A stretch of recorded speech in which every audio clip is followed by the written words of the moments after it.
Tape my eyes open to force reality. Why can't you just let me eat my weight in glee? Hush. Welcome, World Ablaze listeners. And once again, thank you for listening. Thank everybody who supports the show. If you're a first-time listener, thanks so much for stopping by. And if you're a repeat listener, do me a favor and follow, like, subscribe, and share the show. And there's another thing I'd like to ask of everybody. I'm horrible at pushing my social media presence. But if you have an X account, please follow me on X. My handle is @FontsAblaze. That's fonts spelled Fontes, ablaze. So again, find me on X @FontsAblaze. Give me a follow. I'll follow back, and we can engage there as well. All right, let's get on with the show here. Again, this is episode 50, the big 50. I told you we'd finally hit this episode number. But you know what's crazy is we take a Thanksgiving break. We have a nice Thanksgiving with our family, our friends, whoever's important to you in your life. We take the weekend. We have libations, smoke cigars. We have football or whatever you like to do. But regardless, here I am Monday, and I'll tell you what a Monday it is. Because over the weekend, over the Thanksgiving break, into Monday, I mean, we have war in Syria. U.S. is reported as using A-10 warthogs to mow down people over there in support of the efforts. Zelensky grows a pair of balls, and he's challenging Putin even more. Oh, China goes ahead and threatens the U.S. in regards to supplying weapons and missile defense systems to Taiwan. We have that as well. Trump, I guess, I didn't really look into this, but I heard, I'm going to admit, I heard that he apparently is threatening the Middle East, stating that if the hostage situation isn't fixed there and comes to a resolution, that the Middle East is in, well, big trouble. And domestically, what else is going on? Oh, yeah, we still have mayors claiming that they will do everything in their power, even to the point of inciting violence by gathering police forces and volunteers to stand up to the U.S. government and their agencies so that they can't deport illegal aliens from their cities and states. So willingly and openly admitting that they're, well, just committing treason against the U.S. government. Oh, whatever. We'll see how far that goes. People are complaining about how expensive their avocado toast is going to be because of tariffs that are, well, that will be imposed by Trump against Mexico. I'll get into that a little bit later. But the big story that everyone's talking about, regardless of what's going on around the world, and I'll admit, the last few episodes I've been heavy into the geopolitical events that have been going on. And I'm going to bring it back a little bit domestically again now. Let's talk about the domestic politics that's happening. But aside from the avocado toast debacle here, President Biden, Joseph Biden, pardons his son, Hunter Biden, of all crimes, all federal crimes. And it's not that he pardons his son. Listen, I personally don't care about the pardon. Everyone's jumping up and down about it. Democrats are losing their mind over it because this was one of the major sticking points that they had, the last holdout, the last bastion of moral superiority that they had over the right, over the Republicans, and that Joe Biden, damn it, cares about justice, cares about democracy, cares about America, and made a firm stand early on that he would not pardon his son under any circumstance because he believes in justice and truth and the American way. And the Democrat Party and all the far left people, whatever you want to call them, would always be like, yeah, look, see, we care about democracy. We care about America. We care about justice. We're not above the law. Nobody's above the law. Fuck Trump and everything that he does and stands for. Fuck that guy. He's not above the law, and Biden doesn't believe anyone should be above the law, and that's why he won't even pardon his whole son. In fact, I remember when I have a little mashup here of a video where The White House press secretary herself was constantly questioned on this multiple times. In fact, there are multiple questions being asked about whether or not Biden would pardon his son. And the answers have been no. In fact, there's a lot of no's. Why don't you go ahead and take a listen to this. Second one, would the president pardon or commute his son if he's convicted? So I've answered this question before. It was asked of me not too long ago, a couple of weeks ago, and I was very clear, and I said no. Okay. Let me go back to the first question of the briefing. I know you said not a lot's changed since yesterday and that it's a personal matter, but from a presidential perspective, is there any possibility that the president would end up pardoning his son? No. Again, you've also said several times that the president would not pardon or commute sentences for his son, Hunter. I just want to make sure that is not going to change over the next 6 months. The president's saying he would not. It's still a no. It's still a no. It will always be a no. It's still a no. It will be a no. It is a no, and I don't have anything else to add. Will he pardon his son? No. No, never.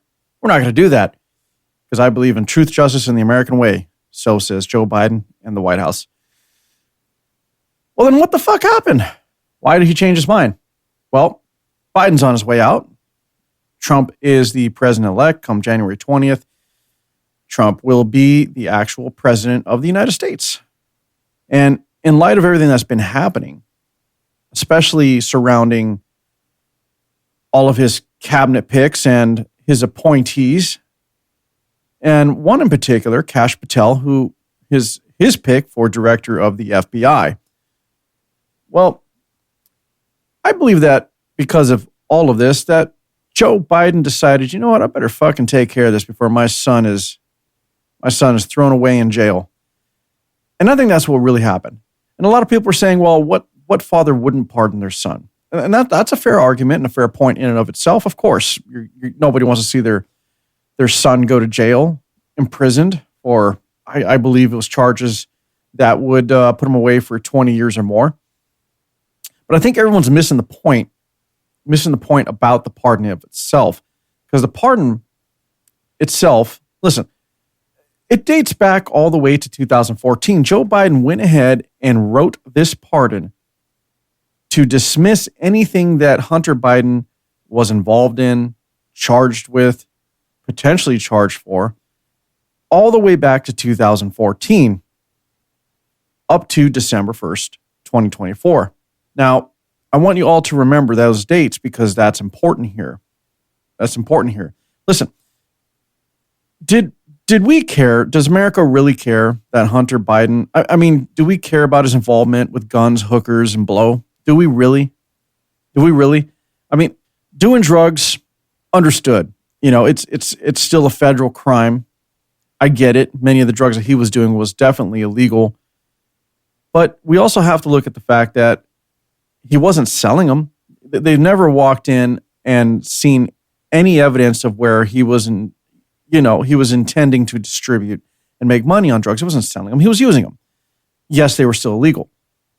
And the drug charges he was convicted of previously, and he was supposed to be in, I believe it was probation on.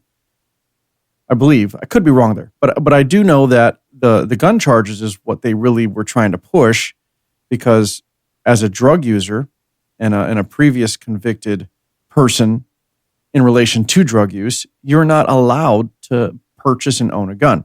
Now, do we believe that using all the resources of the Department of Justice the way they did to convict Hunter Biden, that everything was really about the gun charge? If you believe that, I gotta tell you, I hate to break it to you, but you're naive. It was never about the gun charge. See, the whole thing about the gun charge and why they were adamant about putting Hunter Biden away was so that he would be behind bars. So they had him on the inside. What they really wanted and what they were really going after was the involvement of Hunter Biden and his family in their influence peddling scheme. Now, that's what they wanted. They were after everything surrounding the influence peddling scheme. Remember the Hunter Biden laptop that held all the evidence against the Biden crime family for their influence peddling scheme. Now, they weren't going to publicly put that on trial quite yet because there's too much in there that implicated too many people involved. But this gun charge that they were going after him for would have put him in custody, would have put him behind bars, and it would have allowed them to further question him and dive into that whole nefarious scheme they had going. And going back to the dates of the pardon that was written all the way back to January 1st of 2014, why does that matter? Why does that matter? Because of what I was just talking about earlier when it comes to the influence peddling scheme that was going on with the Biden crime family. And I'll keep calling them the crime family because I can, because it's true. And in rebut to that, every far left Democrat Party person, I should say, and Democrat pundit and leftist media outlet will go, you can't talk to me about Biden pardoning his son convicted of felonies when you elected a 34-count felon to run the country. Well, listen, I don't want to take another 2 hours trying to educate you on those fake felony charges in that bullshit case. Again, I've already done that. Do your own research. Do a deep dive. Stop living on the surface of the information and the headlines that are flashing in front of you. Why don't you just do a little bit of research on how they went about trying to make that stick and then apply it to yourself, because it easily could have been you. Because it really came down to how expenses were written in a ledger. I'll just leave that one there. But moving on to the Biden crime family, you see, the thing is, they have a lot of evidence against Biden, against Hunter Biden's involvement in this influence peddling scheme, and a lot of eyewitness testimony that implicates Joe Biden's involvement, willing involvement. You see, even if you just go to oversight.house.gov, a government oversight committee, an actual government website, it outlines everything that they have dating all the way back, I believe, even before 2014, back to 2011. Don't forget that Hunter Biden was working with his dad to sell influence and information. This could literally be considered treasonous against the country of the United States. But their involvement involves billionaire business people from Mexico to the Hunter Biden involvement of collecting a multi-million-dollar salary from Burisma, the Ukrainian company, and the other corrupt dealings that were going on in the Ukraine with the Biden crime family. Also involves China in deals for, large sums of money. It's all in this report. It's all all there outlined. I mean, I'll just take this one right here, for example. June 30th of 2020, FD 1023 form contains allegations that the then Vice President Joe Biden allegedly engaged in an extortion scheme where he was paid $5 million in exchange for certain actions. It has pictures of the documents right here in the testimony, and you can click on that link and you can go ahead and read all that. Here's another one right here. That's in the report. Hunter's pitch to Chinese investors was the access to his father, Joe Biden, in September of 2011, while his father was vice president. See, he wasn't president. This is all while he was vice president. So Hunter was pitching to the Chinese investors that he can give them access to his father, Joe Biden. Let me see. What else do we got here? On August 30th, 2017, Hunter Biden claimed the Bidens are the best I know at doing exactly what the chairman wants from this partnership. Please, let's not quibble over peanuts. The chairman is Yi Jiaming, is a Chinese billionaire tied to a CCP intelligence gathering agency. Yi stated that CEFC, China's visionary, is to obtain overseas resources and serve the national strategy. So there's your China involvement. Look, there's a lot here. And in February of 2014, then Vice President Joe Biden dined with oligarchs from Russia and Kazakhstan who funneled millions of dollars to Hunter Biden and his business associates. I'm just saying, this is what they were after.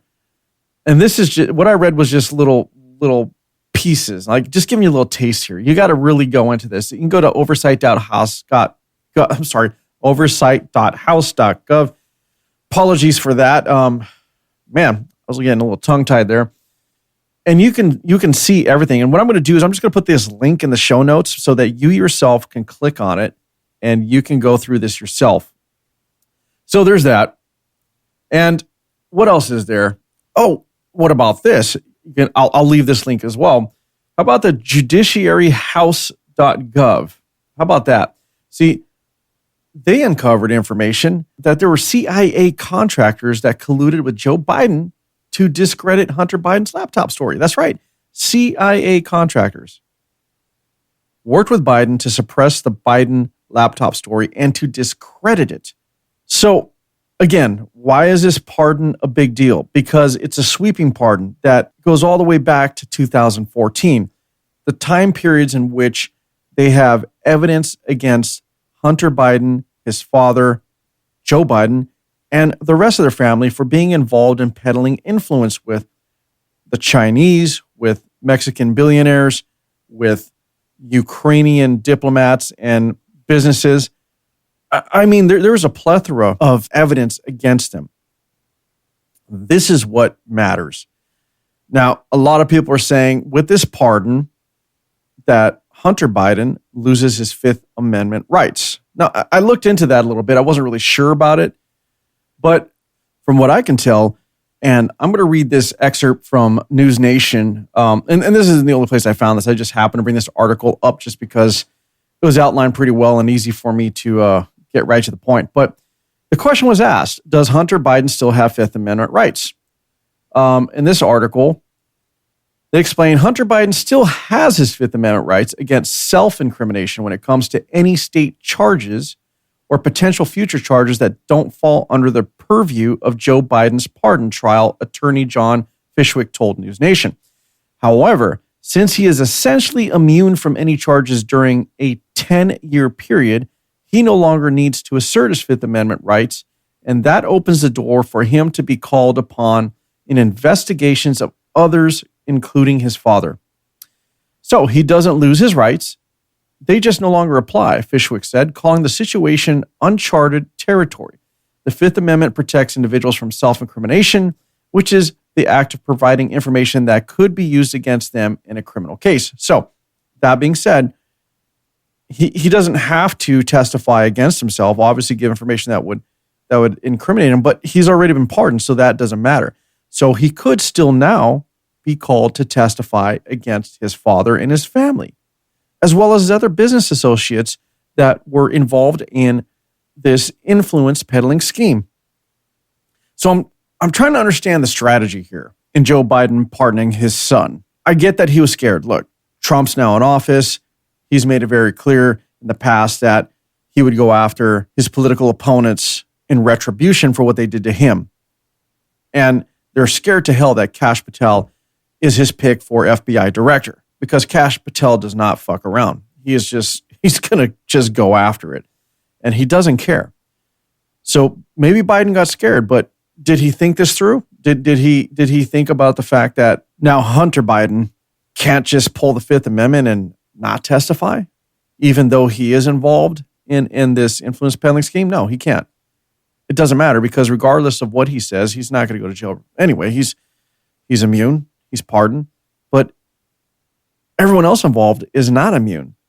And so now Hunter Biden becomes a major witness to this influence peddling scheme.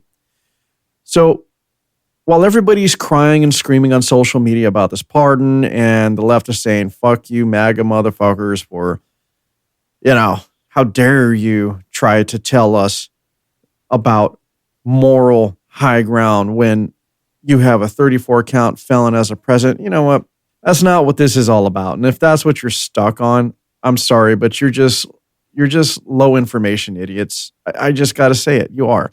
The bigger picture in all this is Hunter Biden is now, if called for questioning, is a key witness and must now testify against his father and any other person involved in the influence peddling schemes. You see, it was never about the guns and the hookers and the blow. Believe me, it really wasn't. It was about this laptop. It was about the Biden crime family's involvement. in an influence and information peddling scheme. Now let's discuss the ever so important rising price of your avocado toast. The kicking, the screaming, the gnashing of teeth when it comes to the price of avocados possibly going up as Trump threatens sweeping tariffs against Mexico in response to their complicitness in the amount of illegal immigrants that are just flooding in over our borders and, of course, the drugs that are coming into our country. Mexico will not take responsibility. Look, is it Mexico's responsibility to stop the immigrants from coming into the U.S.? I'm not really quite sure it is their responsibility, although the United States has asked for help more than once throughout the years regarding this. And recently, well, especially under Biden's administration for the last 3.5 to 4 years, we've seen a huge influx of immigrants. And guess what? It's not just people from Mexico. In fact, the majority aren't even from Mexico that are coming in over illegally. It is people from South America, Somalia, India, Kenya, China. I mean, you name it. These people that are coming in across Mexico's southern border, taking the treacherous trip all the way up through the southern border of Mexico, all the way up into the northern part of Mexico, and then crossing our border. So while Mexico may be hands off and saying, hey, it's not a responsibility, we're not the ones forcing these people over here, we're not supporting it, you aren't controlling your southern border either. You see large caravans of illegal immigrants quite technically invading your own country, and you're not even stopping that from happening. You know why you're not? Because you know they don't want to stay in your country. They are just traveling through to cross the U.S. border to come into our country illegally. So you could throw your hands up and you could claim, hey, Mexicans we're not the problem. We're not the problem. We're not in support of this. Well, you kind of are. You kind of are. You're not even controlling your own southern border and stopping people from entering your own country illegally. You're willingly letting this happen. You're a willing participant, like quite literally. You know exactly where these people are coming. And it's not a small group of people. I mean, we've seen the videos. It's thousands of people in a large caravan traveling together, going all the way through Mexico, the entire country of Mexico, it seems, just to get to our borders. So, no, you can't just throw your hands up and act as if it's not your problem. You're not the issue here. We're doing all we can. No, you're quite literally not. So, Mexican President Claudia Sheinbaum pushes back on Trump's threat of tariffs. And I have a clip here of her response. And I got this video's, I got it off YouTube, but it's from DW News. And let's play this real quick. Let's hear what she had to say. Now, the Mexican president, Claudia Sheinbaum, has suggested that her country could retaliate against tariffs proposed by the U.S. President-elect Donald Trump with its own import taxes. Sheinbaum also warned of dire economic consequences for both sides. Trump has threatened to impose 25% import duties on Mexico and on Canada unless they clamp down on migrants and drugs crossing the border. Now, Sheinbaum said Mexico had already done a lot to stem the flow of migrants and that U.S. demand is responsible for the flow of drugs. Mexico and Canada are America's top trading partners. Now, Mexico's president argued that tariffs would hurt both countries and especially U.S. companies based in Mexico. After one tariff will come another and another until we put our common businesses at risk. For example, Mexico's main exporters to the United States are General Motors, Stellantis, and Ford Motor Company, which came to Mexico 80 years ago. Why put a tax on them that puts them at risk? Las cuales llegaron a México hace 80 años. It's not acceptable and would cause inflation and job losses in both the US and Mexico. All right, so let's respond to that.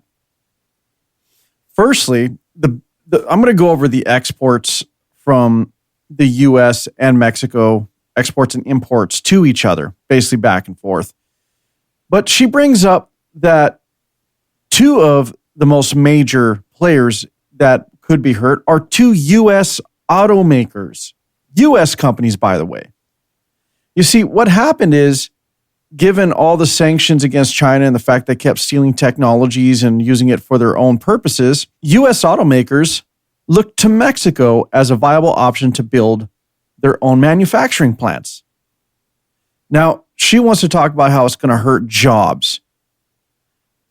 Not taking care of your southern border and being complicit in the mass illegal migration into the United States is also taking jobs from Americans. It's hurting the U.S. economy. We're already getting hurt by this. We can't support them. We just can't.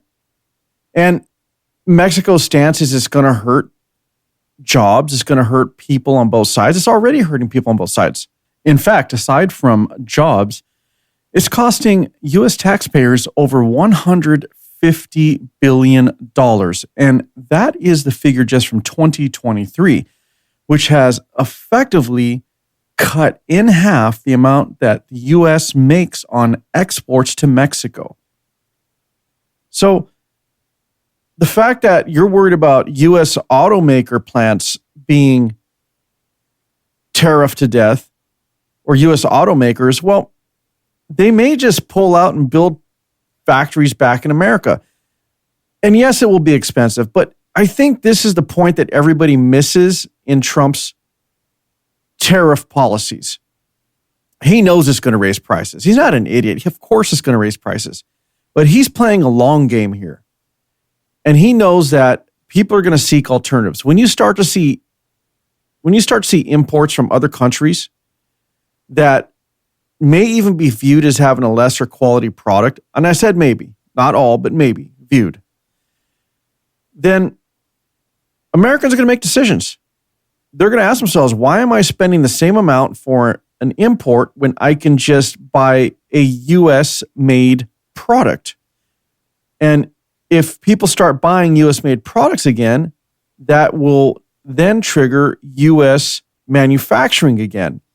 You see, there's a method to the madness here. Will it hurt in the beginning? Absolutely. Will your avocados cost more? Sure, but let's talk about the avocado debacle here. The avocado industry in America was very huge. In fact, it was led by California. And over the years, what happened was the industry figured out that they can buy avocados from Mexico cheaper. And in doing so, they cannibalized, stripped, gutted, and killed the avocado industry in California and in the U.S. in general. Now, we still do it, still grow them, sell them, and you can buy them. But our willingness to look for a cheaper product from another country killed the avocado production prominence in California. Now, let's talk about what Mexico exports into the U.S.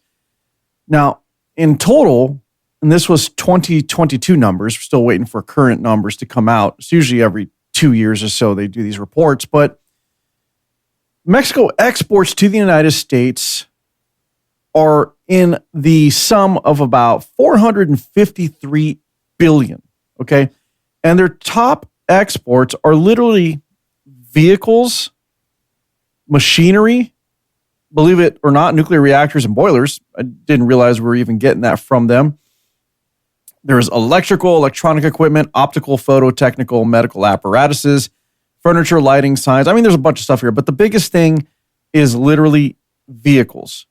Now, everything else is really because of manufacturers or companies building manufacturing plants in Mexico to have their products manufactured there because guess what? It's cheaper. It's not because it's a Mexican company selling a Mexican product. Aside from the agriculture, and I would say probably some of the furniture and maybe like, some beverages or some Mexican foods, things like that. I mean, I'm not saying Mexico doesn't make anything because they do, but the majority of what they're exporting back to us are things that are literally being produced there on behalf of the ownership of a U.S. company. Now, take that into perspective. Worst case, if everything gets too expensive in Mexico, they're just going to have to pull their production plants and everything back into the U.S., or they're just going to find other places where they can do so cheaply. Now, in turn, we also export a lot of product to Mexico. It's less. It's 323 billion or so. But our top exports to them are electrical and electronic equipment, machinery, again, nuclear reactors and boilers from us to them, mineral fuels, oils, distillation products, vehicles other than railway and tramway. So we also export a lot of vehicles to them. And to be honest, the types of products, if you read this, and I got this from tradingeconomics.com, and I'll put these links in the show notes. But what you're going to find is what's really weird about it is what we export to them is almost in turn the exact same thing they export to us. So we're just trading the same types of products back and forth. So in reality, you can literally buy as a consumer things that we're exporting to Mexico, and Mexicans can buy what they're exporting to the U.S. from their own country as well. So this whole thing seems like literally just a good faith trade agreement amongst the two countries so that we bolster each other's economies. But is it necessary? I'm not an economist. I'm not going to say it whether it is or isn't, but I'm going to leave these links in the show notes so you can compare yourself. But with everything being said, the first thing that people were crying about were the cost of their avocados going up, not even realizing what is being exported and imported between the two countries. And the tariffs are, well, the tariffs are something, it's a tool that President Trump has in his back pocket that he can use, because Mexico's economy is fairly heavily dependent on U.S. consumerism. And let's not even talk about how much money is brought into Mexico through tourism as well. Tourism is a huge part of Mexico's income. Now, while Mexico's president is acting tough and drawing a line in the sand against President Trump, which as a sovereign nation they have every right to do, you got to wonder how much of this is forced on her by the Mexican cartels. Because she also made a statement that, basically, while we might be whining about all the drugs coming in the country, she says that the drugs wouldn't be coming to our country if there wasn't a demand for it. Basically, America's consuming the drugs, so that's the reason why they're being brought across your borders. She didn't even speak to even trying to help stop that either. Now, let me read a little something I got from the Gateway Pundit, where in this article, they have someone from the Baker Institute, a scholar named Rodrigo Montes de Ocha. Basically, this was in a Fox interview, I believe. But this sheds a little bit of light on things. It goes on to say, now with the coming Trump administration, everything is going to be much more complex because they will not only focus on immigration, but also on trade and security. In rushing to meet the results of Trump's policies, it's expected that Mexico may increase immigration enforcement, of course, all right, and submit to working with U.S. authorities. That is why Trump went so far as to say during the campaign that if Mexico did not cooperate on these issues, he would make public the U.S. government's intelligence information on politicians in Mexico who are related to drug cartels. Considering the cartel's influence in Mexico, Sheinbaum was elected after a record number of presidential candidate assassinations. Now, this information was per Reuters. It's safe to say this would likely expose a significant amount of lawmakers. For Sheinbaum and Mexico in general, the expectations over the next 4 years are clear. Behave and help Trump's America, restore order, or else. Now, given that this exposes a little bit of the possible or more likely the direct involvement of Mexican cartels' control over President Sheinbaum, and the fact that she was elected only due to the fact that there were so many political opponents for the presidency in Mexico assassinated. Maybe she is worried, because it sounds to me like the cartels have control of her. And if she doesn't stand strong and look as if she's opposing President Trump, she knows she's dead. So stand strong, look like you're not scared, but you know you're scared. And President Trump doesn't give a shit, because he's tired. We're all tired. We're tired of our neighboring countries, our allies, not really supporting us in our own efforts, not supporting our country whatsoever. Look, we have a neighbor just to the south of us that we want to remain good neighbors with, that doesn't even patrol or protect their own southern border, is a willing participant in letting people invade their borders because they know that they're on their way to the United States, can care less about the drugs being funneled all the way through Mexico into the United States. Makes you wonder, who's getting paid to let this happen? Is this an admission of corruption of the Mexican government itself?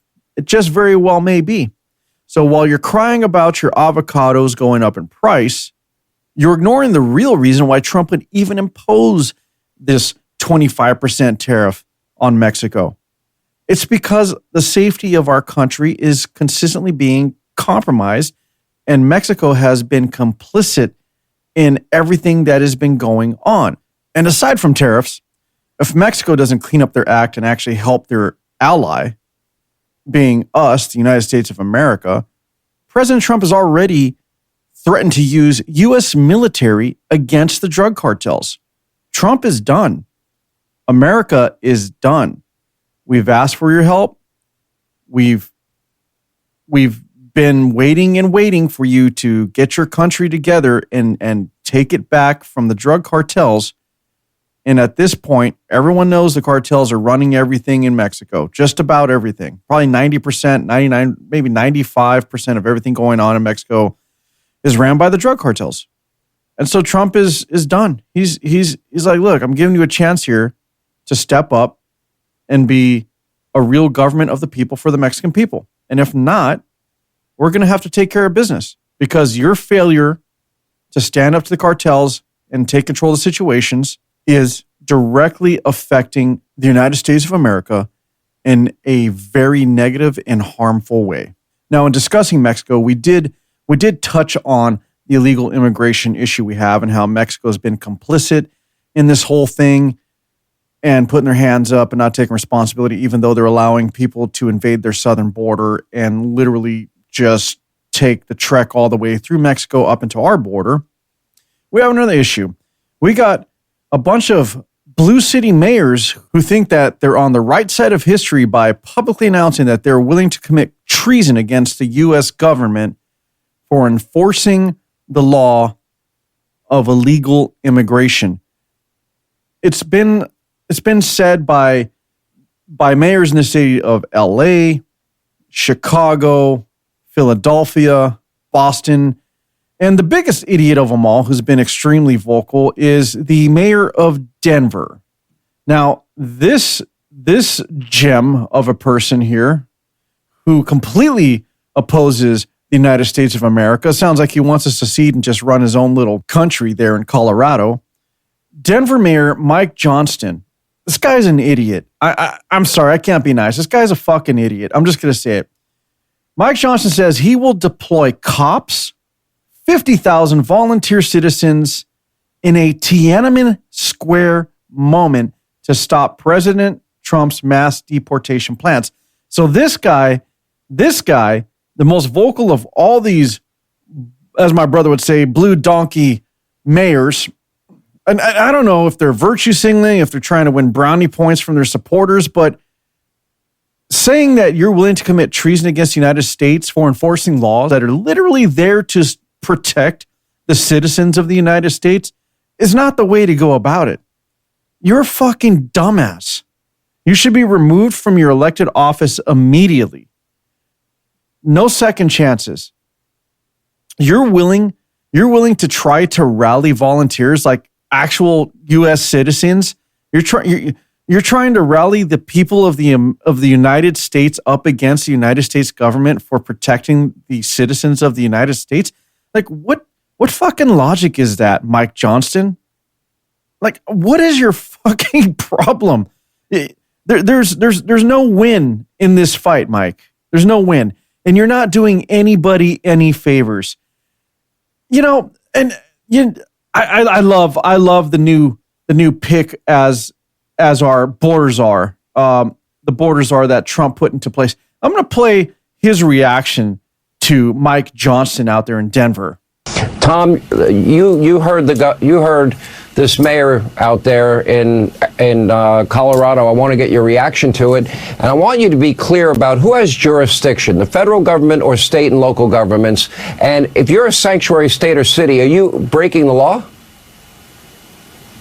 You're absolutely breaking law. All you have to do is look at Arizona versus U.S. You'll see these breaking law. But look, me and the Denver mayor, we agree on one thing. He's willing to go to jail. I'm willing to put him in jail. Because there's a statute, it's Title 8 United States Code 1324 III, and what it says is, it's a felony if you knowingly harbor and conceal an illegal alien from immigration authorities. It's also a felony to impede a federal law enforcement officer. So if we don't want to help, that's fine. He can get the hell out of the way. But we're going to go do the job. President Trump has a mandate for American people. We got to secure this country. We got to save American lives. And I find it shocking that any mayor of a city would say, and President Trump's been clear, we want to concentrate on public safety threats and national security threats. I find it hard to believe that any mayor or governor would say they don't want public safety threats removed from their neighborhoods. I mean, I don't know what the hell is going on in Denver, but we're going to go and we're going to fix it. If you don't want to fix it, if you don't want to protect his communities, President Trump and ICE will. Way to go, Tom Homan. See, this is what we need more of. This is what we need more of. Just put these guys back in line. Seriously. A reality check, a little gut punch once in a while is what you need, right? All these wannabe tough guy motherfucking pussies who think that they're doing, that they're standing on the right side of history here and being virtuous and doing the right thing. No, you're fucking not. You're just not. All you're doing is putting your people in danger. The people that you're there to protect, you're putting them in danger. You literally believe that harboring illegal immigrants, illegal, not legal, illegal. These are people that invaded the border. Look, we can argue all day if you want about, well, they're good people looking for a better life. I get all that. But the majority of our problems aren't from those people. The majority are from the Venezuelan gangs that are coming in over our borders, who have already taken over, I don't know how many cities, who are spreading like wildfire across the United States. We're talking about murderers, rapists, thieves, unchecked. Hell, we're not even talking about the terrorists that have come in over our border and have literally been caught. And you can check this out on the Border Patrol's own website.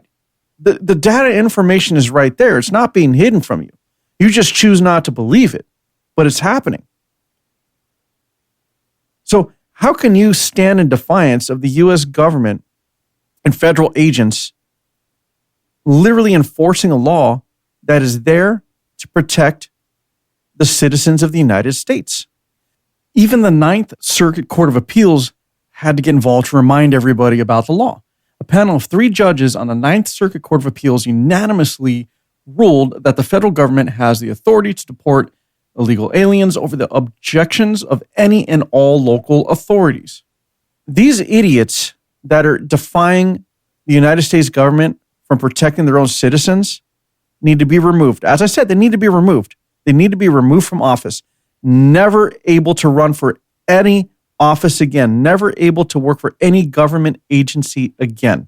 You have made it very clear that you are against the United States of America, that you are willing to commit treason from within our own borders.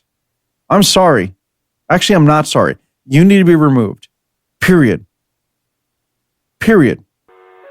All right, everybody, that's the end of the show. I apologize for ending on such an aggressive note there, but it had to be said. And listen, if you're not in support of America, then you need to get the fuck out. I'm sorry. I'm done. Thanks for listening. Please like, subscribe, and share the show. And by all means, please have a good day. I wanna taste your content, hold your breath and feel the tension. Devils hide behind redemption. Honesty is a one-way gate to hell.